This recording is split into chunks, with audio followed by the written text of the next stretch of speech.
In this special episode of Salvation and Catastrophe, the Greek-Turkish War 1919-1923, I take a more detailed look at the role of the decision makers of the United Kingdom in the decision of the Greek Prime Minister Eleftherios Venizelos to send the Greek army to Asia Minor in May 1919.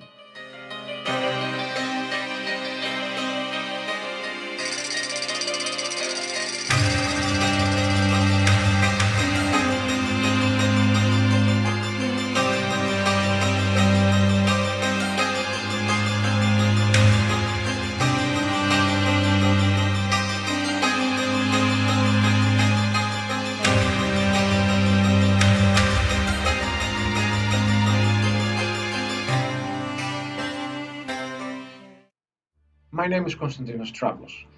There is a popular view that the British government was the main party responsible for the Greek invasion of Asia Minor. In Greece, many, like the Marxist journalist Didos Sotiriou, for example, believe that Venizelos was tricked by the capitalist Greek powers, and especially by the United Kingdom, into intervening in Asia Minor in order to shore up their economic interests in the Middle East. In Turkey, even Mustafa Kemal Atatürk ascribed main motivation for the war to the British, considering them his main opponents.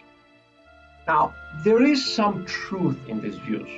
It would have been very difficult for Venizelos to pursue such an ambitious policy in Asia Minor without British support.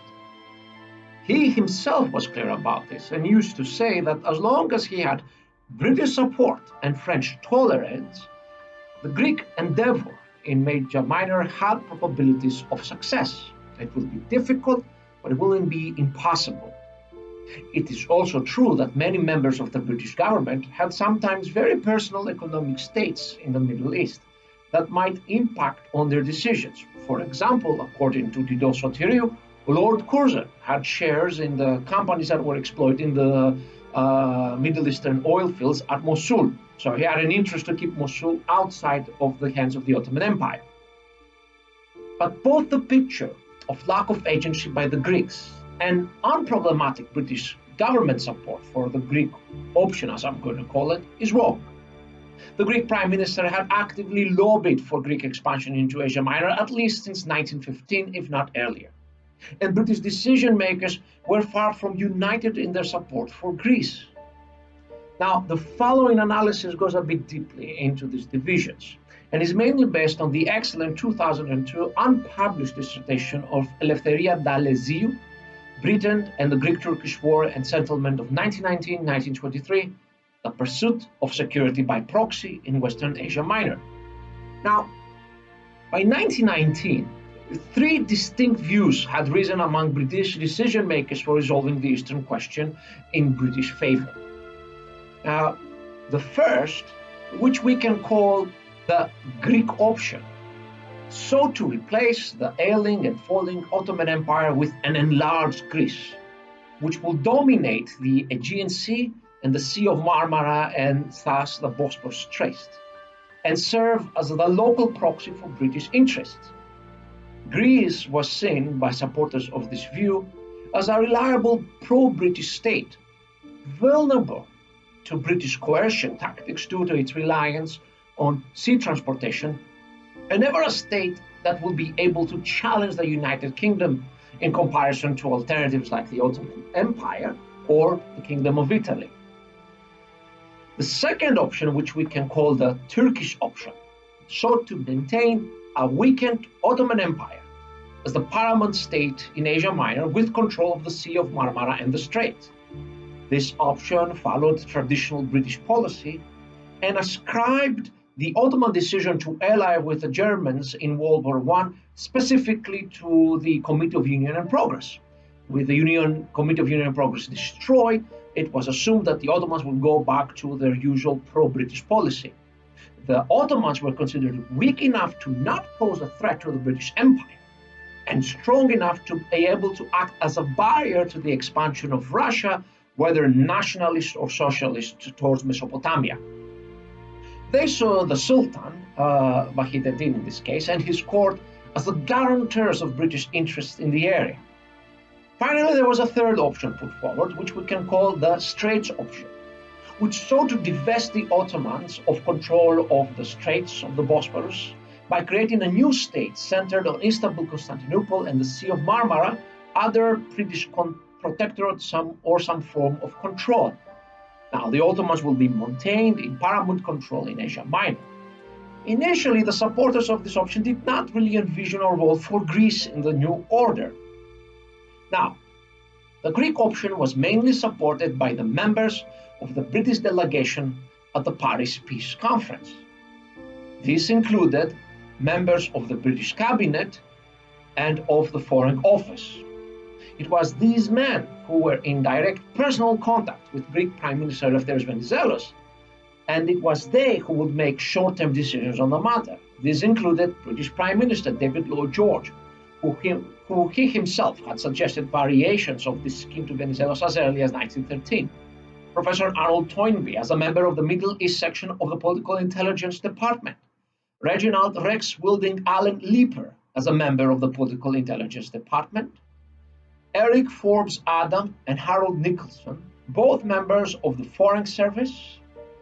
And these men were present in Paris and susceptible to the direct charm of Venizelos, with Nicholson characteristically writing in a letter, "I can't tell you the position that Venizelos has here. He and Lenin are the only really two great men in Europe." Their more senior colleagues were not as impressed, but still offered some support to the idea of Greek expansion, especially while they were within the orbit of Venizelos' personal charms in Paris. These were the Foreign Secretary, Sir Arthur Balfour, and the Assistant Undersecretary of Foreign Affairs, Sir Airy Crowne. Now, the Straits option was mainly pushed forward by the powerful Undersecretary of Foreign Affairs, George Lord Curzon, who was not present in Paris in 1910 and thus not in the orbit of Venizelos' personal diplomacy. A ridiculously wealthy British peer and powerful Conservative Party politician, Curzon did not like Turks or Greeks. Well, he didn't really like anybody. This is really a question if he did. His main goal was to divest any medium power of any control of the Straits. He might also have personal interest in protecting British oil interests in Mesopotamia. He was indifferent to the schemes to make Greece a British proxy, but preferred to divest the Ottomans of their European holdings and put them under some form of British control. He opposed both the Greek option and the Turkish option. Now, opposed to the Straits option and the Greek option was most of the British cabinet still located in London. This included Sir Edwin Montagu, Secretary of the India Office, who was worried by the growing Caliphate movement that mobilized Indian Muslims against any partition of the Ottoman Empire. The War Office, where Sir Winston Churchill was Secretary of War and Field Marshal Henry Wilson was Chief of the Imperial General Staff, were also opposed to the Greek option, both for traditional conservative ideological reasons and because that they thought that any attempts to divest territory from the Ottoman Empire would cause a reaction that would require military intervention in order to pacify. This was military intervention that the demobilizing British army simply could not afford. Their preference was to pull back British forces to the Mesopotamian railheads of Mosul and Musulmania and control those, and let the Ottomans control the territory and block the Bolsheviks as best as they could. Both the Caucasian republics of Armenia, Georgia, and Azerbaijan and Greek interests should be sacrificed in order to attain this goal. Now, beyond these cabinet decision makers, there were also important groups of civil society and politics that played a major role here. The reality was that David Lloyd George was Prime Minister only thanks to the support of the Conservative Party.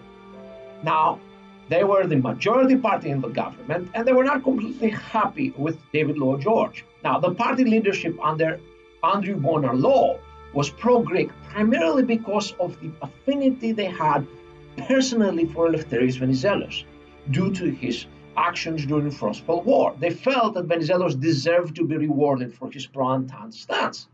But many of the backbenchers were opposed to the Greek option or the Straits option and were channeling the traditional Tory Turkophilia, going all the way back to Benjamin Disraeli and Lord Salisbury. Examples include Aubrey Herbert, Lord Lamington, and Sir Charles Townshend, the British commander captured at the Battle of Kut al Amara by the Ottomans during the war.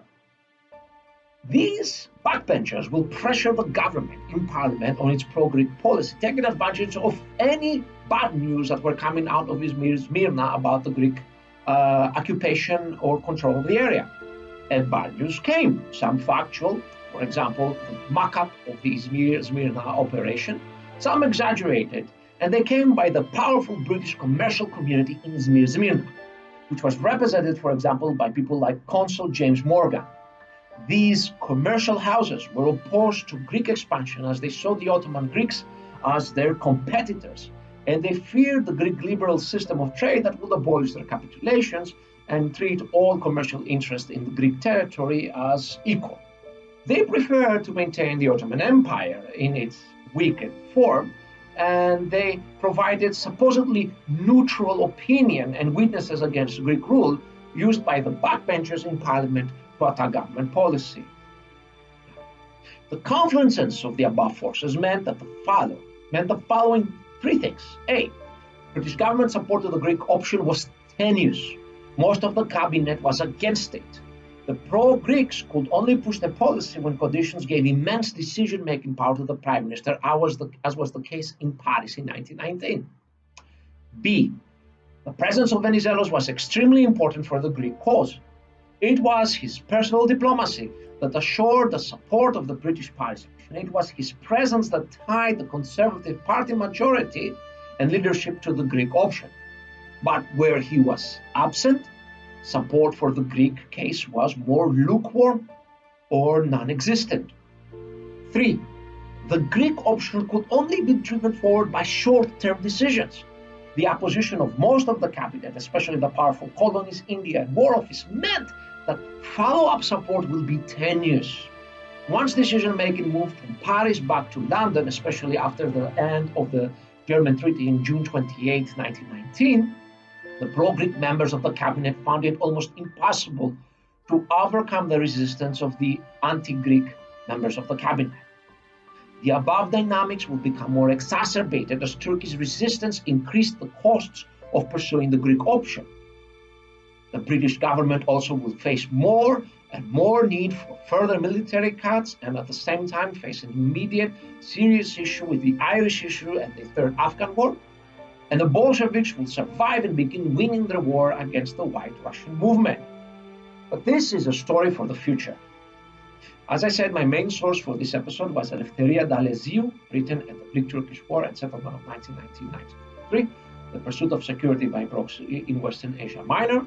I also used Michael Lelwyn Smith, The Ionian Vision, and Διδός Σωτηρίου, η Μικρασιατική Catastrophe και η στρατηγική του υπεριαλισμού στην Ανατολική Μεσόγειο, The Asian Minor Disaster and the Strategy of Imperialism in the Eastern Mediterranean.